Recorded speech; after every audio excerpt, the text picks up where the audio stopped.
Welcome back for another deep dive. We encounter physics every day, but we rarely stop to think about the forces at play. It's true. So today we're going to uncover some hidden gems about everyday motion with this physics textbook on Newton's laws of motion. I'm ready to see what we find. Yeah, it's amazing how these laws, they were formulated centuries ago, but they still explain so much of the world around us. It's true, we're talking about throwing a ball or even just standing still. Absolutely. Feel like we're about to realize these everyday things are way more complex than we thought. You're right. And that's what I think is so exciting about this deep dive. It's that we're going to go beyond just knowing the laws. We're going to actually connect them to your everyday life. All right, so let's jump right in. We got to start with inertia, right? Right. In the textbook, it's defined as an object's resistance to change in motion.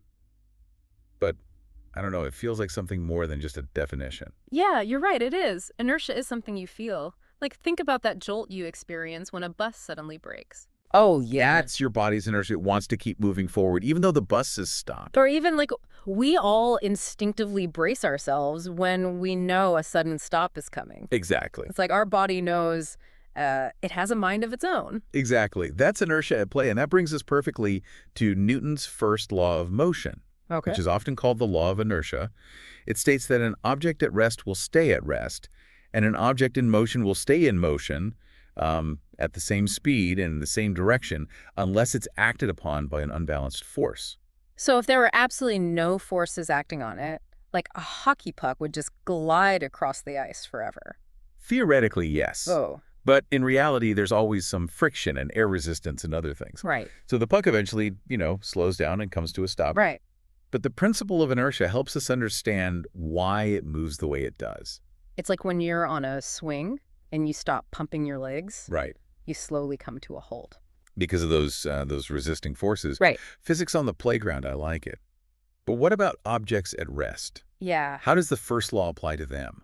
Think about a book sitting on your table. Okay. It's not going to just suddenly fly off on its own unless a force acts on it, right, to make it move. It stays put because of inertia. So the mangoes falling from a tree, when shaken, that's also an example of overcoming inertia. Correct They were at me. rest Yeah. until a force acted on them. Yeah, but the first law, that's just the beginning. To really understand how objects move and interact, we need to dig into Newton's second law. All right, bring on the second law. This is where we get into the, I guess, kind of famous equation EFNA, right? That's right. Force equals mass times acceleration. I'll be honest, sometimes equations just make my eyes kind of glaze over. Yeah. Can we break this down? Absolutely. It's not about the equation itself. It's about, the relationship it reveals. So force is what causes the change in an object's motion. Okay. And that change is what we call acceleration. So, like, the harder you hit a tennis ball, more force, the faster it speeds up, greater acceleration. Precisely. Okay. And the mass of the object plays a key role, too. Okay, so like mass is a measure of how resistant an object is to being accelerated. Exactly. You can kind of think of it as a measure of an object's inertia. Okay. A heavier object requires a lot more force to get to the same acceleration as a lighter object. It makes sense, yeah. It takes more effort to push a car than, like, a bicycle. Mm. So how does understanding this equation, EFMA, actually help us in real life? Oh, it's used everywhere. Like, for example, engineers, they use this equation to design safer cars. Oh, really? How so? So you know how cars have those crumple zones? Those are designed to increase the time it takes for the car to come to a stop during a crash. Okay. And by extending that time of impact, it actually decreases the force experienced by the passengers. Wow, so it's like how a cricket player moves their hands back when they're catching a really fast ball. That's a great example. Lessen the impact. Yeah, it's all about understanding the relationship between force and time and how they influence that outcome. So we're not just talking about some abstract equation. We're talking about, like, saving lives with physics. Absolutely. Whoa, that's pretty cool. And that brings us to another important concept: momentum. Momentum. Yeah. I feel like I've heard that word before, but I'm not really sure I understand what it means. We'll just think of it like this, a heavy object that's moving quickly has a lot of momentum. It's basically a measure of how difficult it is to stop that object. Okay, that makes sense. A speeding truck is a lot harder to stop than a bicycle. Exactly. Momentum takes into account both the object's mass and its velocity. Okay. And this idea of like how difficult it is to stop an object leads us to another key concept, which is impulse. Impulse, like a sudden urge to do something. Well, it is a sudden change, but in this case, it's a sudden change in momentum. Okay. Impulse is closely tied to the force that's applied to an object and the time over which that force acts.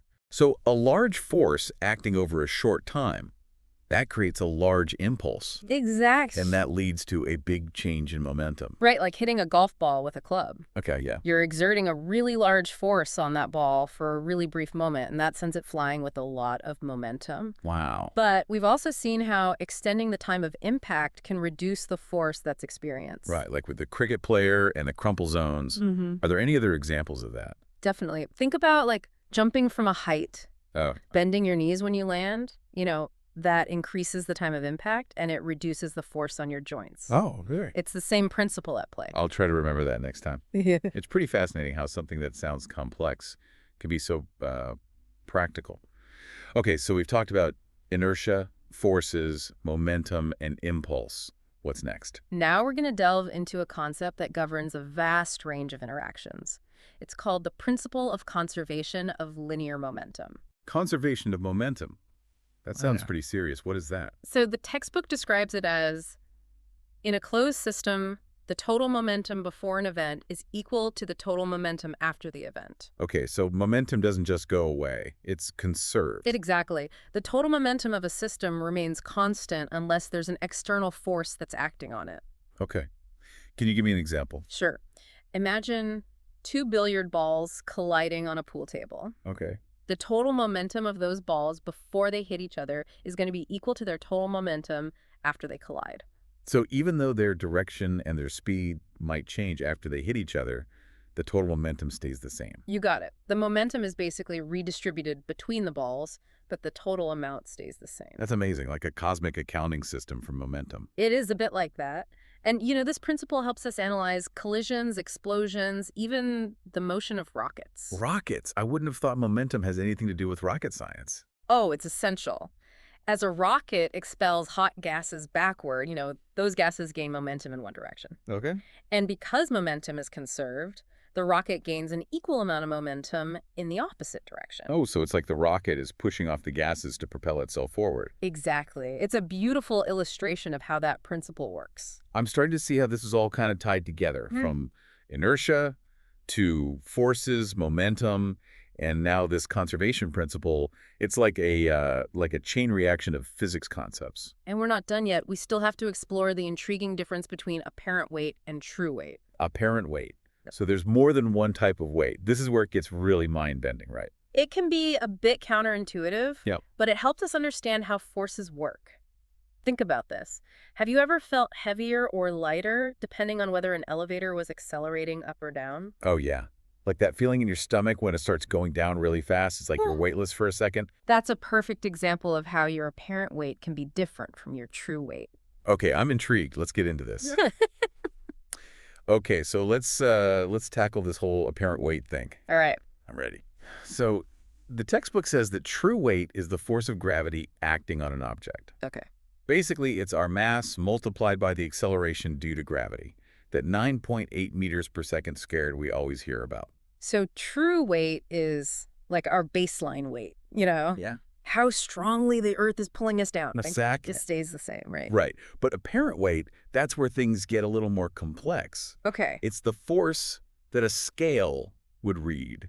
And it can actually be different from our true weight depending on our motion. Wait, so you're saying a scale can lie to me? I thought those things were supposed to be like the ultimate truth tellers. I'll not really lie, but it does reflect the forces that are acting on you at that moment. Okay. So the textbook uses the example of someone standing on a scale in an elevator. Okay, I'm picturing it. I'm in the elevator, standing on a scale, waiting for the number to, settle. What happens as the elevator moves? All right, so let's break it down. When the elevator's at rest or moving at a constant speed, your apparent weight is going to be the same as your true weight. Okay. The scale just reads your normal weight. That makes sense, but what about when the elevator accelerates? Yeah. That's when things start to feel weird. Exactly. When the elevator accelerates upwards, you're going to feel heavier, and the scale will actually reflect that. So your apparent weight is actually greater than your true weight. Is that because you're being pressed down harder against the floor of the elevator? Exactly. That upward acceleration is adding to the force of gravity. Okay. So it makes you feel heavier. And then on the other hand, when the elevator accelerates downwards, you feel lighter. Oh yeah, that like butterflies in the stomach feeling you get when it starts going down really fast. Precisely. So in that case, your apparent weight is less than your true weight because that downward acceleration is kind of counteracting gravity a bit. So it's not that my actual weight is changing, it's just how I experience it. My apparent weight Right. that shifts based on all these other forces. Yeah, it's a great example of how our perception of weight can be totally different depending on, external factors. Okay, so now for the really wild scenario. Yeah. What happens when an elevator goes into free fall? What would happen to my weight then?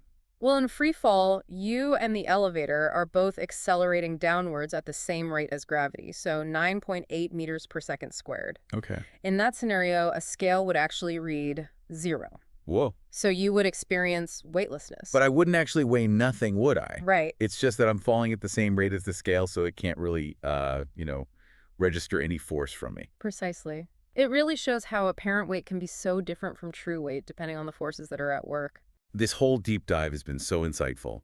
We went from inertia and Newton's laws to momentum and impulse, and now this mind-bending apparent weight thing. It's amazing to think that all this physics is happening all around us, all the time. It is remarkable. And the best part is we've only just scratched the surface here. There's a whole universe of physics out there waiting to be discovered. So for everyone listening, I have a challenge for you. Think about the last time you rode a roller coaster. Can you pinpoint how each of Newton's laws was at play during the ride? That's a great challenge. We've given you the tools. Now it's your turn to apply them. Look around, think critically, and you'll start to see physics at work everywhere. Awesome. Until next time, keep those minds curious and those observations keen. We'll see you on our next deep dive.